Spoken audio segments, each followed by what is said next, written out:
In the cold, rainy night after an attack on the surface world, Atlantis finally shows itself to the public. But after a lengthy battle full of tragedy, the false ruler of Atlantis yields the throne, and from his ashes, a long-awaited king rises. What was initially just a prompt from an editor, brought to life by an unknown artist-writer duo in 1941, soon became a staple of DC in the form of comics' most iconic King of Atlantis. But for the majority of the character's lifespan, things were...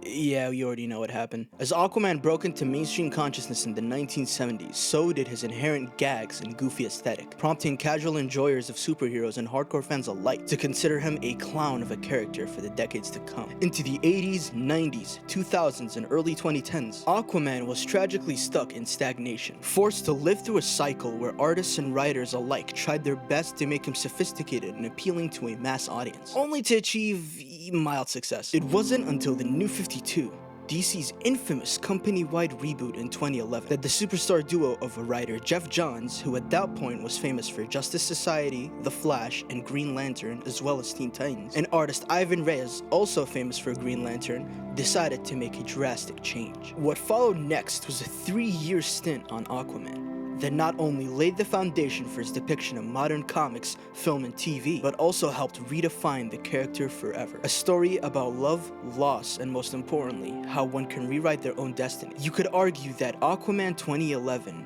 is what truly saved the character. Now, I could begin in a myriad of ways, but I'd like to zone in on one aspect that I think is insanely crucial to understanding this Aquaman run, and that is the art. None other than Ivan Reyes could effectively display one of the most important dichotomies in the series through his artwork: the balance between reality and fantasy. While Reyes didn't really do much to reinvent a lot of the character designs we see in this run, he was able to imbue each and every member of the expansive cast with a specific element that I don't think a lot of other artists are able to achieve in comics: a sense of larger-than-life fantasy, as well as a true humanity. The main star of the show, Aquaman, sees a much more realistic rendering of his character, but the sense of style and fantasy that's always been in his character is still kept here. His orange scales and green fins are still right there, looking goofy as hell. Colorist Rod Reyes makes good use of saturation as well, making Aquaman's world both heightened in its color palette and still gorgeous to look at with Joe Prado's inks. And even in its darkest villains, with their somewhat spooky masks and or helmets, as well as their striking color schemes, Ivan Reyes manages to render each character with a complexity that makes his inclusion in this story a very impactful one, and not just a simple artist for hire job. Despite his heinous crimes, Ocean Master's face conveys a deep tenderness for his people and his half-brother Arthur. And while Aquaman's arch-nemesis Black Manta is mainly hidden behind his eerie helmet, in the moments we do see his face, that sense of fiery rage burning deep in his eyes feels almost tangible. And while Reyes' art still isn't perfect in some issues, I do appreciate how reminiscent it is of 70s and 80s comics, probably an intentional choice behind picking him as an artist for a Jeff Johns comic, considering how much Johns just absolutely glazes the Silver Age in most of his stories. But while the dichotomy of realism and fantasy is pitch perfect, something that Johns adds to this aspect of the book is his overt meta-commentary about Aquaman's standing in pop culture. In the first issue of the book, as we meet Aquaman and see a depiction of a day in his life, Johns writes numerous scenes that see him facing utter disrespect from the public. From the opening scene where he's ridiculed by cops, to his visit to a seafood restaurant where he's interviewed as nobody's favorite superhero, every single character that Arthur encounters in this first issue, and by extension, the first arc, is throwing jabs at him and his status as a superhero. The thing that makes this so interesting though,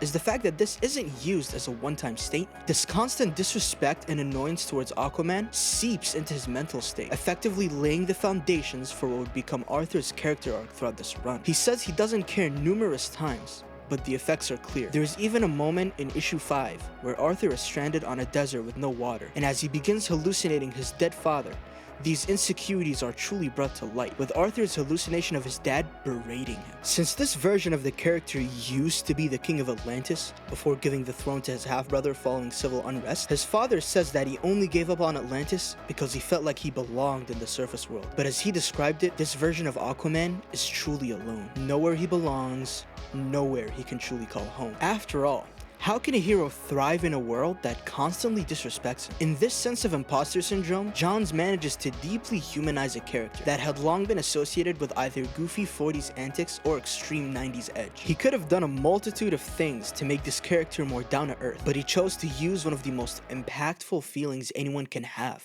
crippling self-doubt. But the character that stops the self-doubt from manifesting to dangerous degrees is undoubtedly Mira, who serves to show that while Arthur feels he will always be alone, she's gonna be there for him to prove that notion wrong. Now, there's a lot to be said about how Johns writes Mira here. After all, female characters aren't always handled the best in superhero comics, with them often being relegated to flat love interests or side characters. And while Mira's story ties into the book's main theme of rewriting destiny, I'm afraid that's exactly what happened with her. What was essentially supposed to be the co-lead of the book feels more like Aquaman's sidekick here. And while Johns makes a clear effort to portray her as a powerful character who will occasionally stand up for vulnerable women, Mira just doesn't have any intriguing qualities of her own besides that and her very vague backstory, which isn't even explored until the final arc of the run. This version of Mira was put into an arranged marriage by her father, who had ruled a secret sect of underwater civilization, and she was tasked with assassinating Aquaman before realizing that Atlantis not only doesn't even know that her people exist, but that Arthur isn't as bad as he seems. Taking this as treason, her father and her husband-to-be banished her from the clan, and then she decided to stay by Arthur's side. Once again, it's a backstory that, while serviceable in quality, is basically the only real interesting part of her character. But it also goes to show that in the grander narrative, just as Mira rewrote her destiny, so can Arthur. And so, I guess they're a pair made for each other in that sense. I think a much more compelling and thematically poignant relationship comes between Arthur and his two arch enemies, the treasure hunter Black Manta and Arthur's morally dubious half-brother Orm, also known as Ocean Master. While Black Manta isn't really given much screen time in the run besides his role as the main villain of the second arc, the dynamic between him and Arthur is quickly established, and a deep-rooted mutual hatred is explained through their origins. Manta had a hand in killing Arthur's father, and Arthur killed Manta's father in return, but both incidents were technically accidents. Arthur's father was about to suffer from an inevitable heart attack before Manta's role even came to be, and Arthur mistook Manta's father for the treasure hunter himself. But after realizing this, it was already too late. In this tragedy, Johns explores a different side of destiny, one that's intertwined with unending hate. These are two characters that are basically doomed to be stuck in a cycle of rage and suffering, with Manta even stating that he will only accept death if it's at the hands of Aquaman. In the case of Ocean Master, it's a bit of a different conflict. When Orm is initially introduced in the story, he's portrayed as a straightforward villain. We see glimpses of him in the 5th issue of the run. Editing me here. Orm does not appear in issue 5. That's not his first appearance. I don't know why I thought it was his first appearance. I think I just mistook a scene, or like fabricated a scene in my head where he shows up in issue 5. But yeah, he shows up in issue 14 actually, so yeah, correction over. But the arc where he truly rises to main villain status like Black Manta before him is in the 3rd volume, Throne of Atlantis. In this arc, Orm is tricked into waging war against the surface world for what he thinks is an attack on Atlantis by human negligence. But at the end of the arc, it's revealed that one of Arthur's closest allies was actually behind everything. In this trickery, Orm's true side is shown. While his actions are extreme, you know, waging war and all, at the end of the day, he sort of has a point. Human negligence has polluted the oceans he calls home. It's been slowly but surely threatening the civilization he rules and holds dear. Orm has a much more sympathetic and morally gray side than we're initially led to believe. And we can tell that he truly does mean it when he says that he loves his brother and only wants what's best for him. I think this is where Johns' approach during the run really shines, taking characters like Black Manta and Ocean Master and adding a new layer of complexity, a layer of grayness to them and their ties to Aquaman that makes the story feel even more human. In a way, while these villains commit acts of villainy, they have actually approachable points of view. While they fail to outrun their fate, ending up seemingly staying as villains of Aquaman, the added layer of tragedy